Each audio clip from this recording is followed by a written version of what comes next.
Hello बाबू सबको good morning. आज फिर साइंस एंड मैथ मस्ती में सब लोगों को स्वागत है। आज हम लोग मॉडल पेपर 2 देखेंगे। इससे पीछे क्लास में मॉडल पेपर 1 देखे थे, जो एग्जाम की दृष्टि से बहुत ही इम्पोर्टेंट क्वेश्चन थे। आज भी हम लोग देखेंगे और एक एक करके सॉल्व को समझेंगे। तो चलिए चलकर देखते हैं। कल हम मॉडल पेपर 2024 का 1 देखे थे, आज मॉडल पेपर देखेंगे दूसरा। ठीक है, देखिए क्या लिखा है। झारखंड शैक्षिक अनुसंधान एवं प्रशिक्षण परिषद रांची झारखंड वार्षिक परीक्षा 2022-2023 मॉडल प्रश्न पत्र कक्षा 1 विषय गणित। समय 1 घंटा आप लोगों को मिलेगा। ये कल भी आप लोगों को पता था। ठीक, दूसरी बात, क्वेश्चन जो आएंगे आप लोगों के एग्जाम में कितने आएंगे? 50। और हर एक क्वेश्चन से एमसीक्यू में होगा, 4 ऑप्शन उसके होंगे। देखिए इधर सामान्य निर्देश दिया गया है, कुल 50 प्रश्न है। सभी प्रश्नों के उत्तर अनिवार्य हैं। प्रत्येक प्रश्न के लिए एक अंक निर्धारित है। प्रत्येक प्रश्न के 4 विकल्प दिए जाएंगे। ठीक है, सही विकल्प का चयन करना है, मींस जो सही रहेगा उसी को आप चयन करिएगा। इसके बाद देखिए थोड़ा सा आपको आगे दिखाई दे रहा होगा, गलत उत्तर के लिए कोई अंक नहीं काटे जाएंगे। और जो आप गलत कर रहे हैं उसके लिए कोई भी नहीं काटे जाएंगे। सही आप जो करिएगा उसी को आंसर मिलेगा। ठीक, चलिए क्वेश्चन नंबर 1 से हम लोग शुरुआत करते हैं।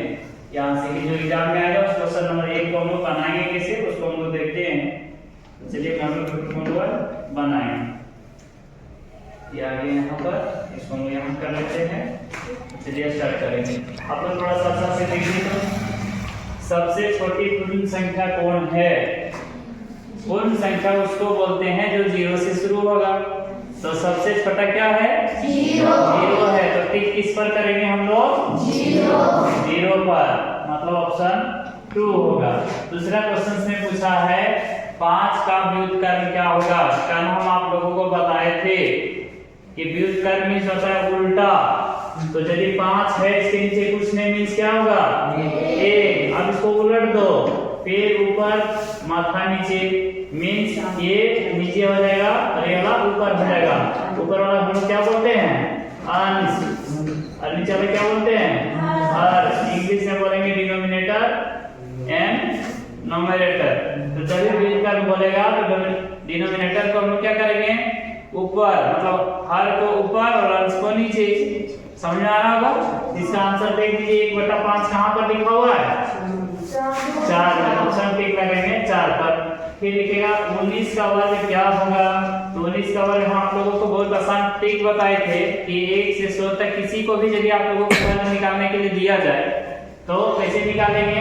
तो 19 है तो 19 को 19 हम लोग लिख सकते हैं। और हम बोले थे कि या फिर इसको इस प्रकार भी हम लोग लिख सकते हैं, 9 का स्क्वायर 81, 1 का स्क्वायर 1, और ये दोनों को गुणा करते थे उसका डबल।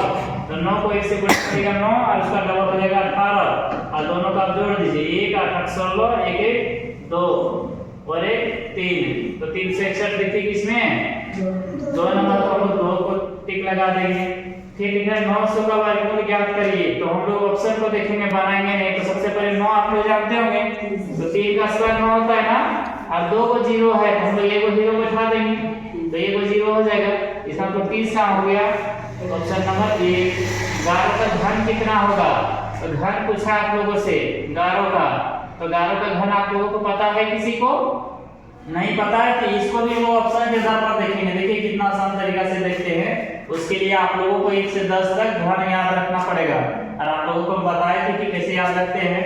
ये सब को हटा देते हैं। चलिए अब देखते हैं। अब देखेंगे हम लोग 11 का, तो लास्ट में 1 सब में है, तो हम लोग तो कंफ्यूजन है कि होगा किसमें। तो वो सबसे पहले देखेंगे कि किसमें होगा। तो 1331 है, तो सबसे पहले 3 को बोल कीजिए, और लास्ट में देखिए 1 किसमें आता है? किसका घन 1 पता है? तो 1 का घन होता है। और 1 किसके किसके बीच में आता है? 1 और 2, क्योंकि 1 का क्यूब 1 पता है, 2 का क्यूब 8 होता है। इसमें सबसे छोटा संख्या क्या है? 1। इसका मतलब आंसर जो होगा 11 का क्यूब कौन होगा? 1331 होगा।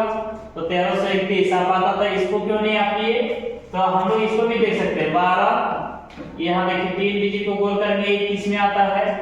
तो 1 में ही आएगा। और 1 इसमें देखेंगे हम लोग, किसमें देखने को मिलेगा? पूरा का पूरा तरह से। तो 1 और 2 के बीच में 8 होगा। तो यहाँ के आधार पर भी तब आपको दिखाई दे रहा है ये। तो वैसी स्थिति में आप क्या कर सकते हैं? 11 जो है इसको आप क्यूब कर लीजिए। तो 11 का स्क्वायर कितने आते हैं? 121। फिर आप 11 से गुणा करिए तो कितना जाएगा 11 एकम 11 और 11 दूना 22 और 1 23 तो 3 1 किस में लास्ट में है देख लीजिए, उससे आगे गुणा ही मत करिए, देख लीजिए 3 ही है, इसका ऑप्शन जो होगा आंसर हो जाएगा 3। हम लोग क्वेश्चन देखिए, समझ आ रहा है ना, वो 6 हम लोग देखेंगे, ठीक है। देखिए आप पूछ रहा है 8 बाय 27 का घनमूल क्या होगा। घनमूल जब भी लैंग्वेज में आएगा तो एक लाइन में आप जान लीजिए, वो एक लाइन में आपको क्या समझ में आना चाहिए कि क्यूब करेंगे तो उतना, ये जो चारों ऑप्शन है वो चारों ऑप्शन में से कोई संख्या आना चाहिए, मतलब 3 डिजिट पर बार का चिन्ह होगा। तो हम लोग देखेंगे 8, तो सबसे पहले देख लेते हैं हम लोग 8 को, देखिए आपको दिखाई दे रहा होगा ए, तो ये किसका क्यूब होता है 2 का, 27 किसका क्यूब होता है 3 का, तो इसका मतलब क्या देगा 2 और नीचे क्या देगा 3, क्योंकि ये है 8 बटा 27, तो 2 का क्यूब 8 होता है, 3 का 27, तो 2 बटा 3, तो इसको इस तरह मान लेकर के इस तरह में लिखा जाता है 2/3। तो देखिए 2/3 को कितना नंबर में होगा 1, तो रूट किस पर करेंगे 1, 5 का क्यूब का मान ज्ञात कीजिए, तो 5 का क्यूब का मीन्स होता है जितना पावर होगा हम उतना बार उसी संख्या को मल्टीप्लाई करते हैं, तो कितने देंगे 125, तो ऑप्शन नंबर कितने जाएंगे 2 हो जाएंगे। तो इसका पावर 0, कल हम बोले थे आप लोग को हीरो कि किसी भी पावर का 0 होगा तो उसका आंसर कितना लिखना है 1, क्योंकि ये किसका फार्मूला था, a का पावर 0 = 1, तो हम लोग क्या लिखेंगे 1, ठीक है। इस पर एक संख्या ab का विस्तृत रूप लिखिए, विस्तारित रूप लिखिए, तो संख्या लिखिएगा जैसे कोई संख्या में लिखते हैं, मान के हम लिखे 12, इसका मतलब क्या है ये दहाई और ये इकाई है, इकाई मतलब 2 को 1 से गुणा किया गया होगा और 1 को 10 से गुणा किया गया होगा और जोड़ दिया होगा, तब जाके यहाँ पर क्या हो गया 12 हुआ। तो सेम उसी तरह से ए भी एक विस्तृत रूप है, तो ये भी किसका विस्तारित रूप है हम लोग देखेंगे। मान के रखिए एक संख्या ए बी, तो हम लोग ए और बी और करिए यहाँ पर ए बी, तो ए को 10 से गुणा किया होगा क्योंकि इधर दहाई होता है ना, इसको टेंस बोलते हैं, इसको इकाई बोलते हैं, इसको 1 से गुणा किया गया होगा और बीच में ऐड किया गया होगा, तो यहाँ जाएगा 10a प्लस b, तो देखिए 10a प्लस b किसमें है 2 नंबर में, ठीक है, क्योंकि इधर फर्स्ट वाला जो संख्या होता है उसको इकाई बोलते हैं और दूसरी संख्या को दहाई, इंग्लिश में वंस एंड टेंस। दूसरी बात, कौन संख्या 3 से विभाज्य है, तो आपको विभाज्यता का नियम पता होना चाहिए, और यदि आप लोगों को पता नहीं है तो हम बता रहे हैं, आपको थोड़ा ध्यान रखिए। देखिए विभाज्यता का नियम क्या बोलता है 3 का, यहाँ जितना ऑप्शन है कोई भी संख्या को जोड़िए, जोड़ने से वो 3 का पहाड़ा में यदि आता है तो हम लोग बोलेंगे वो 3 से विभाज्य है। तो चलो जोड़ते हैं, लिखा है 120 पहला ऑप्शन पर देखिए ये वाला 120 लिखा हुआ है, तो जोड़ते हैं 1 + 2 + 0, डिजिट को जोड़ेंगे, तो जोड़ेंगे कितना देगा 3, इस पर इसको जोड़ेंगे तो कितना है 1 + 2 + 2 कितने देगा 5, ये देख लेते हैं जोड़ के तो कितना देगा 1 + 1 + 9 = कितने जाएंगे 11, इसको जोड़ते हैं तो 1 + 2 + 5, 5 2 7 8, कौन है जो 3 का पहाड़ा में आता होगा, यहाँ देख लीजिए 3 का पहाड़ा कौन आ रहा है, कट रहा है 3 का पहाड़ा में, ये तो कटेगा नहीं क्योंकि ये भी नहीं आता, ये भी नहीं, ये वाला आ रहा है, तो हम 3 किसको करेंगे 120 आएगा। तो इतना अच्छा से बनाना कि निकलने का कौन सा गाना गाना है, हाँ आप लोग को समझ में आ गया। निम्न में एक पदी व्यंजक हैं, ठीक है, व्यंजक हैं, एक पदी मीन्स एक पद, बहुपदी मीन्स बहुपद, बहु मतलब पत्नी नहीं, बहु मीन्स क्या होगा बहुत, पद मीन्स क्या होगा टर्म, जिसे हम लोग बोलेंगे, चलिए देख लेते हैं हम लोग थोड़ा सा इसको, देखिए x, तो ये एक पद हो गया, ठीक है, और चर और अचर किसको बोलेंगे, तो जो ए से लेकर जेड तक रहेंगे वो सारे के सारे क्या कहलाते हैं चर, और अचर कौन सा लाएंगे 1 से लेकर अनंत तक जो संख्या जाएगा उसको हम बोलते हैं अचर। समझ गए हम, ठीक है। यदि इस क्वेश्चन को घुमा के पूछ दिया तो आप समझ जाइएगा कि जहां ए से जेड तक कुछ भी दिख गया, ए से लेकर जेड तक सारे लेटर क्या कहलाएंगे चर, क्योंकि इसका मान हमेशा बदलता है, समझे ना। लेकिन अभी तत्काल आप लोग ये समझ लीजिए कि एक्स वाई यहाँ लिखेगा वो चर है, इसके बारे में आप लोग आगे क्लासेस में अच्छा से देखेंगे। और यहाँ देखिए निम्न में एक पदी व्यंजक कौन है, तो एक पदी व्यंजक देखिए तो यहाँ x प्लस वाई, यहाँ 2 हो गया, तो ये तो द्विपदी हो गया। दूसरी बात देखेंगे 2xy, यहाँ प्लस माइनस कुछ नहीं है, अकेले में सारा है, यही तो एक पदी हो गया। ठीक है, तो हम लोग ऑप्शन नंबर कितना टिक करेंगे, 2। ठीक, अब देखिए 12th क्वेश्चन है -2xy का संख्यात्मक गुणांक क्या है। बहुत इंपॉर्टेंट क्वेश्चन है ये, 9th में भी आप लोग को गणित में पढ़ना पड़ेगा और उसमें भी ये क्वेश्चन आता है। तो संख्यात्मक माने संख्या और गुणात्मक मतलब गुना किया गया अंक।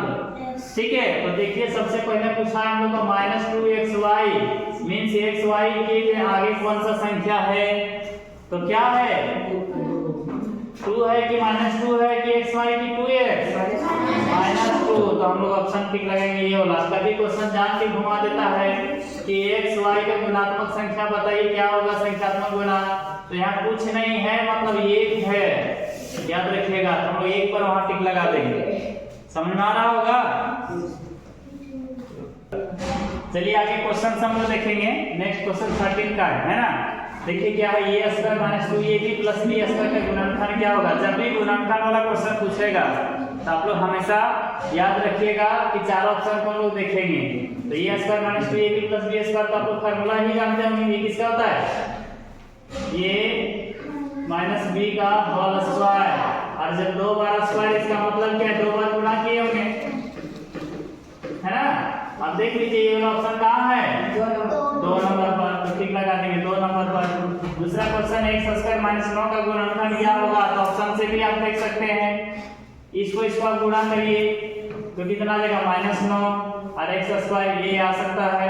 दूसरी बात इसको गुणा करिए 3 तो 9 आ जाएगा, लेकिन माइनस और माइनस प्लस हो जाएंगे, तो ये तो गड़बड़ यही हो गया, मतलब ये होगा ही नहीं। इसको 9 को गुणा करिए 81, ये होगा नहीं। 3 को गुणा करिए इसको, ये होगा नहीं। बचा कौन, 1 नंबर, तो हम टिक मार देंगे 1 नंबर पे। ये हो सकता है, या तो फिर आप ऐसे भी बना सकते हो x का होल स्क्वायर और 9 को हम लिख सकते हैं 3 का होल स्क्वायर। तो ये फार्मूला इसको ये मानिए, इसको b मानिए, तो फार्मूला किसमें टूटा, a square minus b square. तो इसका फार्मूला होता है a minus b and a plus b। ठीक है, इसका मतलब हो जाएगा x प्लस 3 और एक हो जाएगा x माइनस 3। आप ऐसे सॉल्व भी कर सकते हैं, या फिर अन्यथा क्वेश्चन को टिक लगा सकते हैं इस तरह ट्रिक से। तो हमको लग रहा है ये भी आप लोगों को समझ में आया होगा, समझ में आया ना। हाँ, आगे देखिए 3x प्लस 2 बराबर 5, तो x का मान ज्ञात करते हैं। तो 3x plus 2 is equal to 5 है, मतलब x के मान क्या रखेंगे चारों ऑप्शन में कि जोड़ेंगे तो 5 आएगा। तो पहला हम लोग 1 है, तो यहाँ रखिए 1 प्लस 2, तो कितना गुना करेंगे 3 हो जाएगा, 3 और 2 जोड़ेंगे 5 आता है, तो 5 आता है मतलब एक ही आंसर होगा, तो इसका ऑप्शन नंबर 1 हो जाएगा। ठीक है, अब 16 नंबर में देखिए 3 लगातार पूर्णांकों का योगफल 51 है, तो पूर्णांक क्या होगा। ये जो डेंजर लैंग्वेज है ना, थोड़ा इसको बेस के देखिएगा। लगातार का मतलब हो गया 1 के बाद 2, 2 के बाद 3 और 3 के बाद 4। तो 3 लगातार पूछेगा तो आपको ध्यान में रखना है, एक हो जाएगा x, फिर दूसरा हो जाएगा x प्लस 1, तीसरा हो जाएगा x प्लस 2 बराबर 51 है। देखिए ये गोतिया भाई है इन लोग, तो इन लोग को एक साथ मिलाइए, हो जाएगा 3x और 1 और 2 को जोड़ेंगे हो जाएगा 3, और इधर लेके आएंगे इसको 3 करेंगे, तो चलिए 3 किए तो कितना आ जाएगा 51 में हम लोग 3 घटाएंगे तो 48, और काटेंगे कितना आ जाएगा 16, तो x इक्वल टू हो गया 16, तो एक हो जाएगा 16, दूसरा हो जाएगा 16 में एक जोड़िए 17, 17 में 2 जोड़ेंगे, 16 में 2 जोड़ेंगे 18। तो देखिए कहाँ है 2 नंबर में है, समझ रहे होंगे, तो इसीलिए इसका ऑप्शन नंबर 2 हो जाएगा। दूसरा क्वेश्चन है 40 का कितना प्रतिशत 16 है, समझ रहे हैं 40 का कितना प्रतिशत 16 है। क्वेश्चन देखिए स्क्रीन पर आप लोगों को दिख रहा हो, 40 का कितना प्रतिशत 16 है। हम लोग लेट करके बनाएंगे, 3 लाइन चल जाएगा, तो हम लोग लेट करके नहीं बनाएंगे, फास्ट बनाएंगे। ठीक है, तो ऑप्शन को देखते हैं 40 का 20% यदि हम निकालते हैं, 40 का 20% तो मतलब प्रतिशत को हटाएंगे तो नीचे आएगा 1010 गुना करेंगे तो 8, जबकि लाना है 16, तो पहला गलत यही हो गया। दूसरा 40 का 30% निकालते हैं हम लोग, तो 40 का 30% निकालिए तो 40 गुना 30/100, फिर 100 खत्म कर देंगे तो 4 दिया 12, तो ये भी गलत हो गया। अब गुना करके देखते हैं उसको, चलिए देखिए हम लोग तो लिखेंगे 40 गुना 40%, तो नीचे आ जाएगा 00, 100 खत्म तो लिखेंगे 60।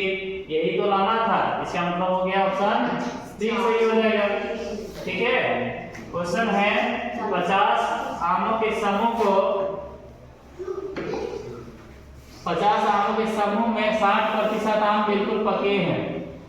ठीक है, मैंने कुल आम 50 आपके पास है और इसमें 60% आम पके हैं, तो पके हुए आमों की संख्या ज्ञात करते हैं। तो चलिए पके हुए आमों का संख्या ज्ञात करते हैं। तो देखिए इधर 50 का 60% आप निकालिए, तो नीचे प्रतिशत हटाएंगे 0, काट दीजिए, कितना देंगे 30। ऑप्शन नंबर कितना हो जाएगा 3 माने 3। ठीक है, अब हम लोग देखते हैं क्वेश्चन नंबर 19, x बराबर 1 और y बराबर -2, तो x² + y² का मान क्या होगा? मतलब जहां x है वहां हम लोग 1 रखेंगे और जहां y है वहां -2 रखेंगे। तो 1 का स्क्वायर 1,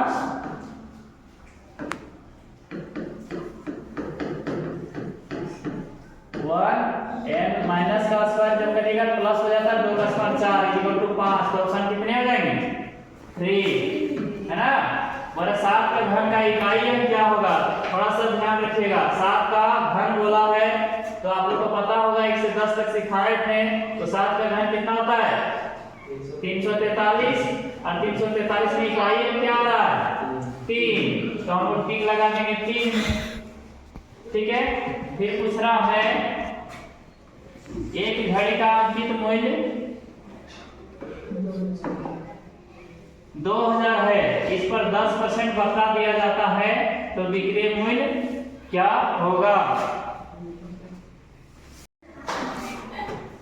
देखिए 21 नंबर का क्वेश्चन है, एक घड़ी का अंकित मूल्य 2000 है, इस पर 10% बता दिया जाता है। आप लोग दुकान जाती है ना, तो कोई जब किताब लेते हैं तो किताब लेने के दौरान क्या होता है, बोलते हैं कि अंकल छोड़िएगा नहीं, तो हम लोग क्या बोलता है कि तुम्हारे कारण से हम तुमको देख करके छोड़ दे रहे हैं। ठीक है, मतलब 10% छोड़ दिए आप लोग, आओ बाकी पैसा दे दो, तो उसी को बोलते हैं बटा, मतलब छूट। ठीक है, तो देखिए यहाँ पर हम लोग छूट निकालते हैं, कितना है 2000 का 10% बताएंगे, नीचे क्या है 0, 1 क्या कट जाएगा, तो गुना करके कितना का 200।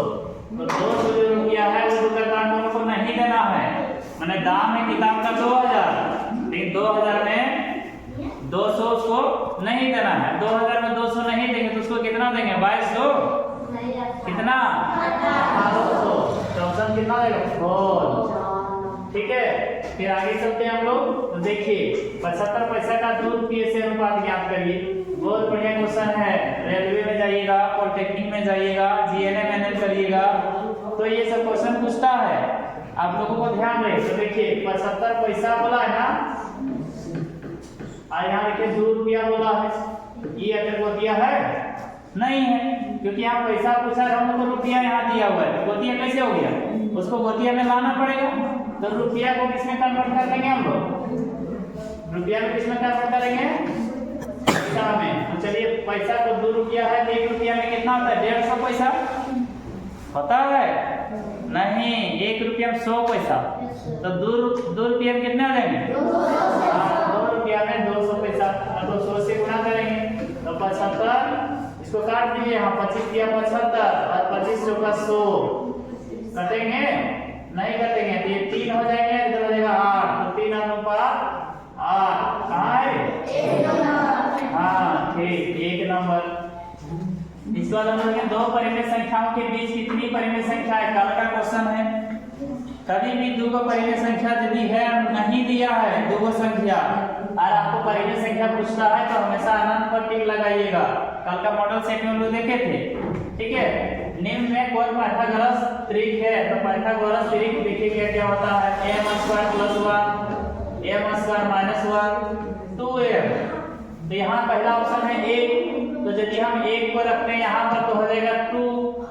ठीक है, यहाँ पर यदि हम 1 को रखेंगे तो देख लेते हैं कितना देगा, 1 में 1 दिया तो 0 और यहाँ रखेंगे 1 तो 1 + 1 बराबर हो जाएगा 2। समझ आ रहा है? ये हो जाता है। तो यहाँ तो कोई मान तो आ नहीं रहा है, मतलब 1 रखने से आना चाहिए था 2 और 3, तो ये तो गलत हो गया। अब चलिए ऑप्शन 2 रखते हैं, तो यदि 2 रखें हम लोग तो क्या हो जाएगा 2m, मतलब कितना आ जाएगा 4, तो ये तो आ गया। दूसरी बात हम लोग यदि यहाँ रखेंगे 2² - 1 तो 4 - 1 ये हो जाएगा 3, तो ऑप्शन नंबर कितना हो जाएगा 2 3 4, है ना? इसका ऑप्शन नंबर 2 हो जाएगा। चलिए देखिए आगे। एक प्रेशर कुकर का कीमत 450 रुपया है और या 360 रुपया में उपलब्ध है, तो बटे की राशि क्या होगी? देखिए क्वेश्चन है, इसको थोड़ा सा कर लेते हैं हम लोग। चलिए देखिए स्क्रीन पर हम लोगों को दिख रहा होगा, हम लोग ये हो गया क्वेश्चन। लिखा है एक प्रेशर कुकर का अंतिम मूल्य 450 रुपया 360 रुपया में उपलब्ध है, तो बटे की राशि ज्ञात करिए। बताइए कि 450 रुपया में बिक रहा है और दे रहा है आपको 360 रुपया में, तो मीन्स कितना का छूट दे रहा है आपको 90 रुपया। इसका ऑप्शन कितना हो जाएगा 90। ठीक, फिर आगे देख लेंगे हम लोग।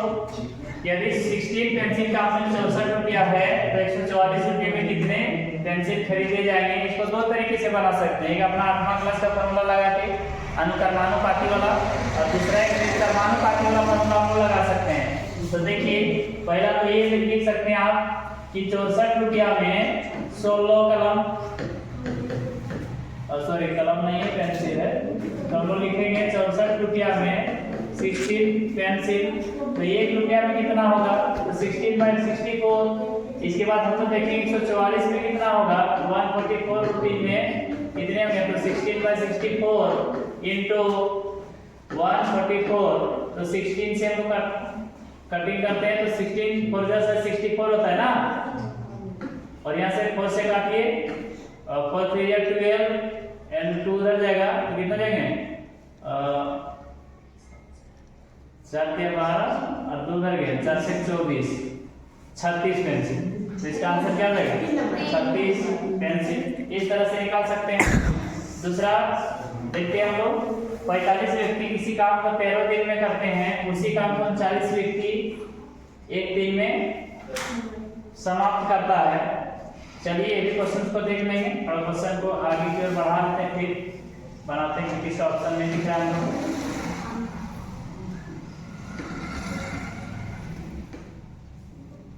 इस क्वेश्चन का ऑप्शन वगैरह नीचे चला जाएगा।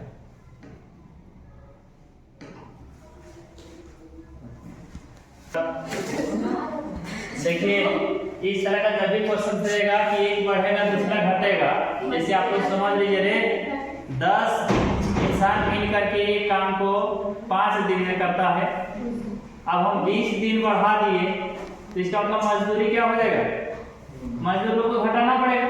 तो जब भी उल्टा चलेगा अनुपाती तब एक फार्मूला याद रखिएगा x1 into y1 = x2 into y2, जो आप लोग पढ़े होंगे 10th लेसन में 1 में, ठीक है। डायरेक्टली प्रोपोर्शनलिटी और इनडायरेक्टली प्रोपोर्शनलिटी बोलते हैं उसको, ठीक है। जब एक जैसे चलेंगे जैसे गाड़ी का तेल, या फिर हम लोग कर सकते हैं कि गाड़ी को बढ़ाएंगे 1 घंटा में 10 किलोमीटर जा रहा है, 2 घंटा में क्या हो जाएगा 20 किलोमीटर, क्योंकि घंटा को समय को बढ़ाइएगा दूरी भी बढ़ेगा। जब दोनों एक साथ बढ़ते हैं तो उसको अनुकर्मानुपाती बोलते हैं राशि को। तो यहाँ अलग हो रहे हैं तो यहाँ इस फॉर्मूला का प्रयोग करते हैं। तो चलिए देखिए क्या है 45 × 13 इधर हो जाएगा 39, तो 13 दिया 39 और इधर y2 हो जाएंगे, तो काटिए 3 से फिर इसको 15, तो y के बराबर 15 मीन्स कितना हो जाएगा 15 दिन बाद दोनों काम को खत्म कर देंगे। क्योंकि आप खुद पे करिए 45 आदमी था तो 39 दिन 13 दिन में करता था, अब हम आदमी को घटा रहे हैं तो काम क्या हो जाएगा बढ़ेगा। देखिए आगे देखते क्वेश्चन वर्ग के सभी बाह्य कोणों का योग। कल इस क्वेश्चन के बारे में बात किए थे कि यदि वर्ग है तो अंतःकोण का यदि योग बोलेगा आप लोगों को तो 3 भुजा यदि रहा तो अंतःकोण के योग में आप 1 से गुना करिए 180 डिग्री को, 4 भुजा रहेगा तो आप बढ़ाते जाइए, 2 गुना 180 करिए, 5 भुजा रहेगा तो आप 3 गुना 180 डिग्री करिए, तो अंतःकोण आप आसानी से निकाल लीजिएगा। लेकिन यदि किसी भी आकृति का आप लोगों का बाह्य कोणों का योग पूछा तो हमेशा याद रखिए 360 डिग्री ही होता है। तो जान के आप लोग से कभी पूछ देता है कि 20 भुजा वाले चतुर्भुज का, चतुर्भुज ने 20 भुजा वाले आकृति का बताइए कि अंतःकोण बाह्य कोण क्या होगा, तो भी हम लोग 360 लिखेंगे। लेकिन अंतःकोण पूछेगा तब ये होगा, ध्यान रखना जो भी हम लोग बात किए थे। तो बाह्य कोण 360 डिग्री हो जाएंगे, तो टिक लगा देंगे 360। इसलिए एग्जाम में ध्यान रखना है कि बाह्य कोण पूछा है, अंतःकोण पूछता तो 360 उसका भी होता। देखिए आगे क्वेश्चन ये है, आप लोग को स्क्रीन में दिख रहा होगा। तो जो पहला रुपया रहता है उसको बोलते हैं मूलधन, जिसको पी से डिनोट किया जाता है, प्रिंसिपल वैल्यू है ना। तो 500 जो परसेंट में रहता है उसको हम बोलते हैं रेट, तो 5%। समय दिया हुआ T 2 वर्ष, तो हम लोग साधारण ब्याज का फॉर्मूला क्या जानते हैं, SI = PRT/100। तो P को कितना देगा 500 गुना 5 2 इंटू नीचे कितना देगा 100, तो 0 काट देंगे तो 25 गुना 50 रुपया हो जाएगा। कितना रुपया देना पड़ेगा आप लोगों को, हाँ कितना देना पड़ेगा 50 रुपया। आगे देखते हैं निम्नलिखित में कौन 2D आकृति है, 2D आकृति है। तो देखेंगे हम लोग सबसे पहले आगे निम्नलिखित में कौन 2D आकृति है। 2D मींस होता है XY होना चाहिए ऐसा, ठीक है। तो आप रखिएगा वर्ग, आयत, ये सब 2D में आते हैं, ठीक। बाकी जो है 3D में आता है, घन घना बेलन, तो हम लोग देखेंगे शंकु भी आता है 3D में, बेलन भी आता है 3D में, घना भी आता है 3D में। बच गया 2 नंबर, तो आयत को टिक करेंगे। निम्नलिखित में कौन ऑयलर सूत्र है, देखिए ये पहलवान वाला फिर से आ गया है, कल इसके बारे में हम बात किए थे। तो ऑयलर ने क्या बोले थे कि फलक को यदि हम लोग जोड़ते हैं शीर्ष के साथ तो किनारा को 2 के साथ जोड़ेंगे, ये वाला फॉर्मूला होना चाहिए। तो आपको कहाँ दिख रहा है, 1 नंबर, ठीक है। अब फिर से आगे देखते हैं, एक समचतुर्भुज का क्षेत्रफल ज्ञात कीजिए जिसका विकर्ण की लंबाई का औसत 24 सेंटीमीटर है। कल भी इसका बात किए थे हम लोग। तो इसका जो फार्मूला होता है वो क्या होता है वो देखते हैं। देखिए क्या फार्मूला होता है इसका समचतुर्भुज का 1/2 d1 × d2, ठीक है। तो देखते हैं हम लोग विकर्ण की लंबाई है 24 सेंटीमीटर। एक समचतुर्भुज का क्षेत्रफल ज्ञात कीजिए। वाला क्वेश्चन थोड़ा सा हम लोग इन करके और होगा, देखिए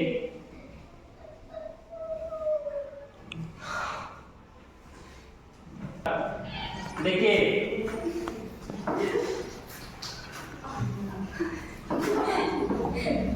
हंसी लग रहा है आपको, वो भी पढ़ना है। समचतुर्भुज का जो फार्मूला होता है वो सब बार-बार होते रहेंगे। d1 × d2 तो 1/2, फिर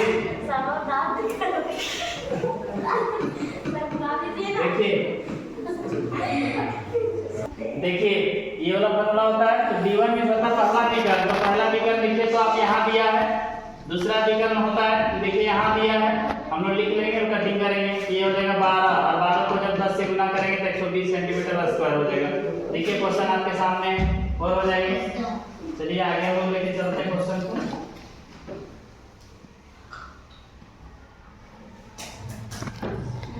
आगे क्वेश्चन देखते हैं।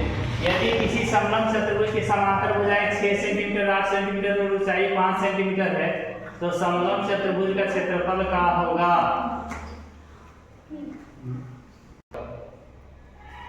अब आगे क्वेश्चन देखेंगे 33 का। यदि किसी समलंब चतुर्भुज का समांतर भुजाएं 8 सेंटीमीटर तथा 5 सेंटीमीटर है तो चलिए देखते हैं हम लोग इसका फार्मूला क्या होता है। इसका फार्मूला होता है 1/2। कल इसका क्वेश्चन देखे थे हम लोग a + b × 2h मीन्स इसका फिगर ऐसे होगा जैसे हम बस देखते हैं घर पर उस तरह का। यहाँ h होता है, ये a होता है, ये b होता है और ये h होता है। हम फार्मूला पुट करते हैं 1/2 तो 6 + 8 और यहाँ पर है 5 तो 1/2 ऐड करेंगे तो हो जाएगा 14 × 5 काटेंगे तो कितना 7 7 का 35 स्क्वायर कहाँ है, तो 1 नंबर में। घन का कुल पृष्ठीय क्षेत्रफल कल भी एक क्वेश्चन था, तो हम लोग बारीकी से देखेंगे। तो वो है घन का कुल पृष्ठीय क्षेत्रफल होता है 6l स्क्वायर, तो 6l स्क्वायर मींस ऑप्शन 2 हो जाएगा।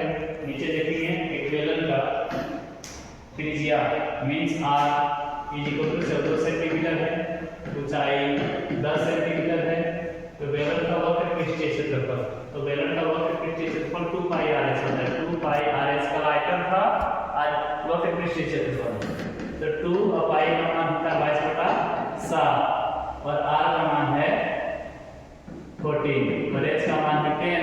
काट कर देंगे तो हो जाएगा 7 टू जा 14, मल्टीप्लाई करेंगे तो 880 हो जाएगा, तो ऑप्शन नंबर 3 हो जाएगा। फिर बोला यदि घन की एक भुजा 8 सेंटीमीटर है,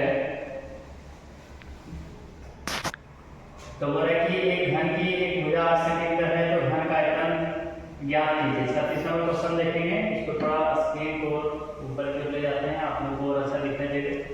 चलिए दिख रहा होगा आप लोगों को डिस्प्ले पर। यदि घन की एक भुजा 8 सेंटीमीटर है तो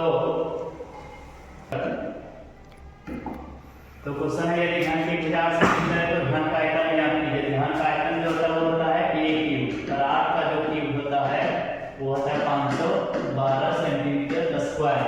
तो 2 नंबर पर भी करेंगे।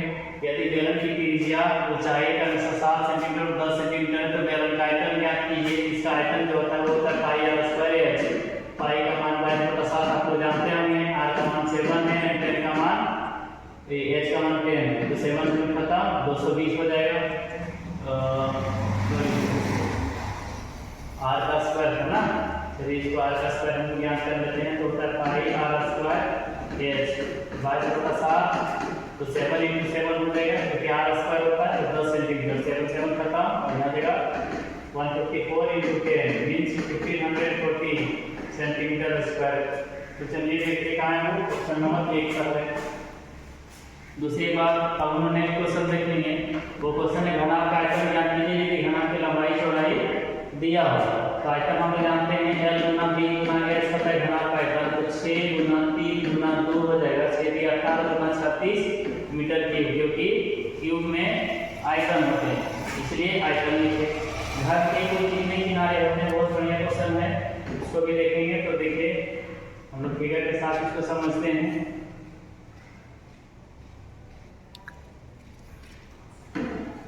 चलिए देखते हैं, तो पहले वर्ग बनाना पड़ेगा, और बड़ा कर लेते हैं।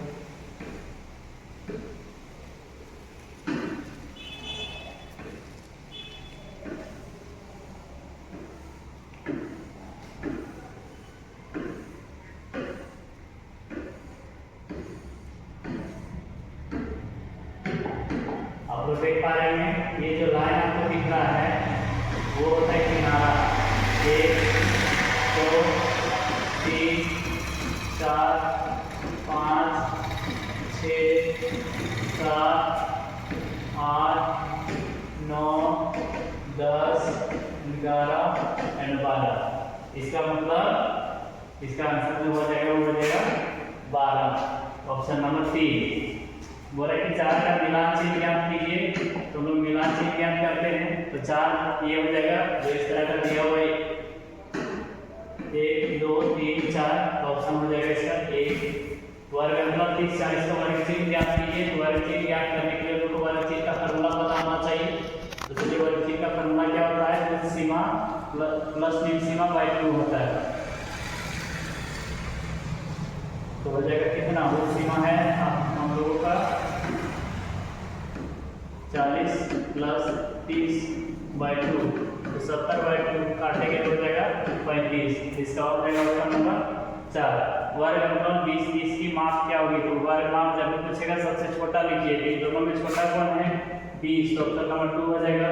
43 में आंकड़ों के सबसे बड़े और सबसे छोटे फ्रैक्शन में अंतर को क्या कहते हैं। तो चलिए हम इसको देख लेते हैं क्वेश्चन कैसा है। तो पहले क्वेश्चन इसका ऑप्शन देख लेते हैं। इसका ऑप्शन दिख रहा होगा आप लोगों का डिस्प्ले में। वर्ग अंतर वार्ता वर्ग चिन्ह परिसर, सबसे बड़ा और सबसे छोटे प्रश्नों के अंतर को घटा को परिसर बोलते हैं हम लोग, तो परिसर लिखेंगे।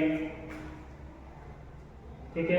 नेक्स्ट वृत्त आलेख का दूसरा नाम क्या है? तो पाई चार्ट इसको बोलते हैं। तो नंबर 2 हो जाएगा।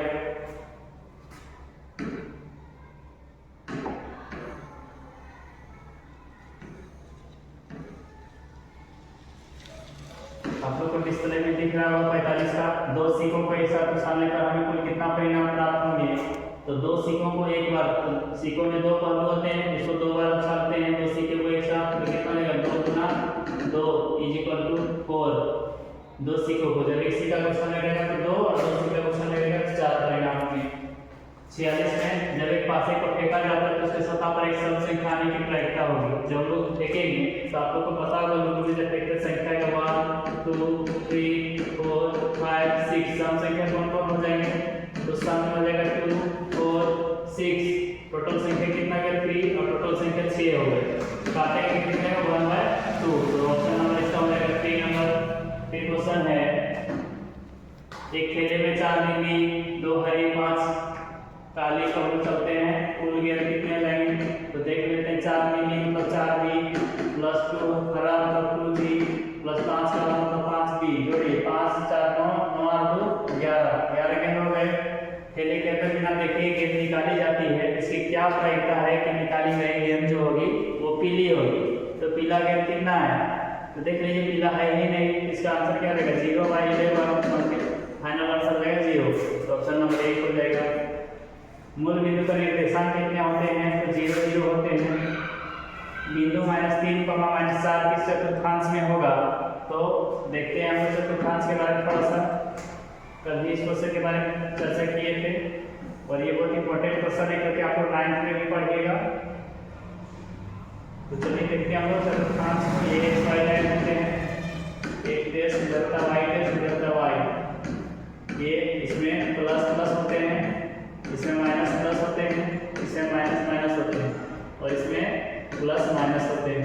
तो हम लोगों का है -3, -4, 2 माइनस है मीन्स कितने हो जाएंगे? तीसरा चतुर्थांश, तो तीसरा प्रगति कर देंगे। फिर बोला बिंदु माध्यिक क्वेश्चन को देखेंगे हम लोग।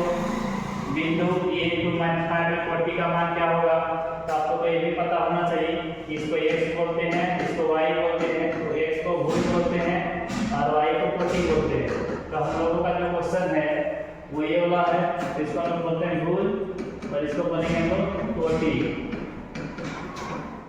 तो कोटि हो जाएगा कितना? -5। मीन्स ऑप्शन नंबर 2 हो जाएगा। थैंक यू सभी लोगों को। यदि आप लोगों को अच्छा लगे तो मेरा चैनल को सब्सक्राइब एंड लाइक और शेयर कर दीजिएगा। आगे मॉडल पेपर हम लोग नेक्स्ट दिन अपलोड करेंगे। Thank you.